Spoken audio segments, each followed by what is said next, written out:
So now we'll get to the quarterbacks. Tell me what you think about this. And I've thrown this out a little bit.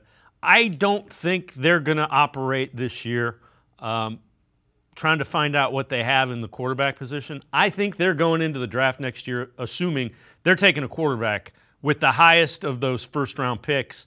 And here's where I arrive at that. If you remember, Baker Mayfield, when he was playing in that 18 to 20 to 15 range, wasn't good enough. They went out and got Deshaun Watson because they thought they needed better.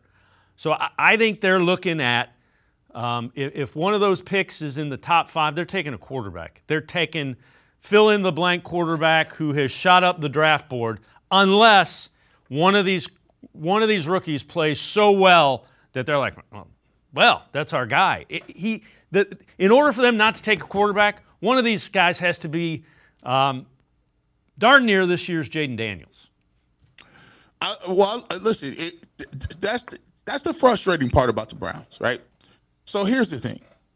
If you have that philosophy, right? If you have that philosophy and you're saying to yourself, okay, well, I'm going into next year and I'm going to find me a quarterback next year. Well, listen, where's your game plan at?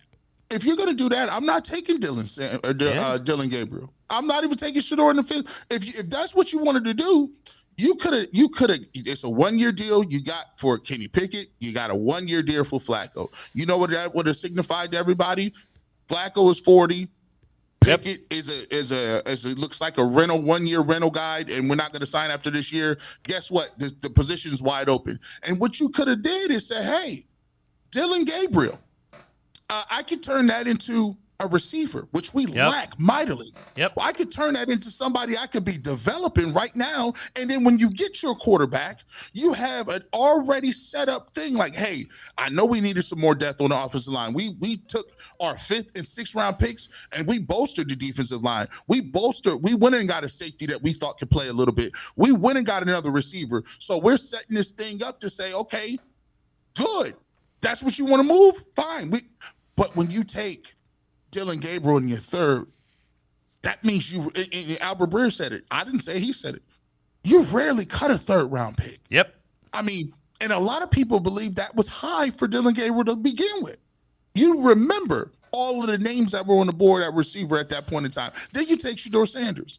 And my thing is, you got to have the conversation, because if you plan on having Shedeur Sanders on your roster, it's easy to say he ain't going to play today. It's even easy to say he ain't going to play in training camp. But there's a small thing that tends to happen. The fan base gets a little rabid. People get a little up in arms. And if you start losing games and you lose games and you look at the first part of the Browns schedule, they're going to lose something. They're losing some games. They're going to lose some games. So then you almost have to play the gladiatorial game. Give the people what they want. Here's another one for you. If you're approaching it like this year's kind of, you got to figure things out, why'd you sign Miles Garrett to a 4-year and give him $160 million? I'm trying to figure that out, like in real time. Because if this was a punt and this was all about the stadium in a couple of years, right?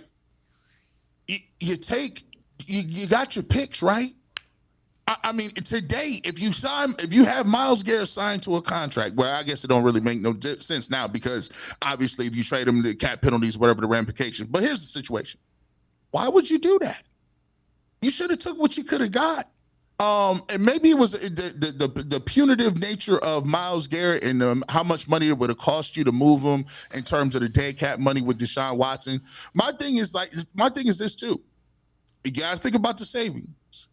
If you find a franchise quarterback between Dillon Gabriel and Shedeur Sanders, nobody will ever talk to you about Deshaun Watson. Nope. Because guess what?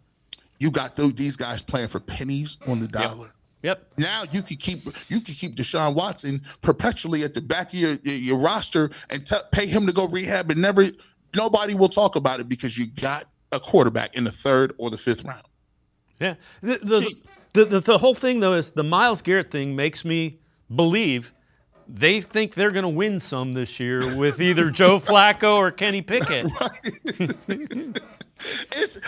You know what I will say? I'll say this. I was convinced I was one of the convinced people that Miles Garrett wasn't going to come back. He came back. I was convinced they were going to take Travis Hunter. They took a defensive tackle and traded down. I don't know what the heck they're going to do. If you told me this season breaks 100 different ways, I don't know what's going to happen between Joe Flacco being older. He might be playing Kenny Pickett, whether or not he has something left in the tank, or which one of these quarterbacks, Dylan Gabriel or Shador Sanders, can light it up. I like Shador. I think he has the ability to throw the football. We'll see if he gets enough throws or opportunities to make himself do that. Because I will tell you this though, they seem to be a team that doesn't really know. I think maybe Barry may want to go away. Stefanski got an optimum way he think it might go, but then it's always the big bad wolf in the room. And Jimmy Haslam, he's the wild card. Yeah, you know what? Again, we'll see how that plays out. One thing is, it's never dull. It's never dull with Browns coverage.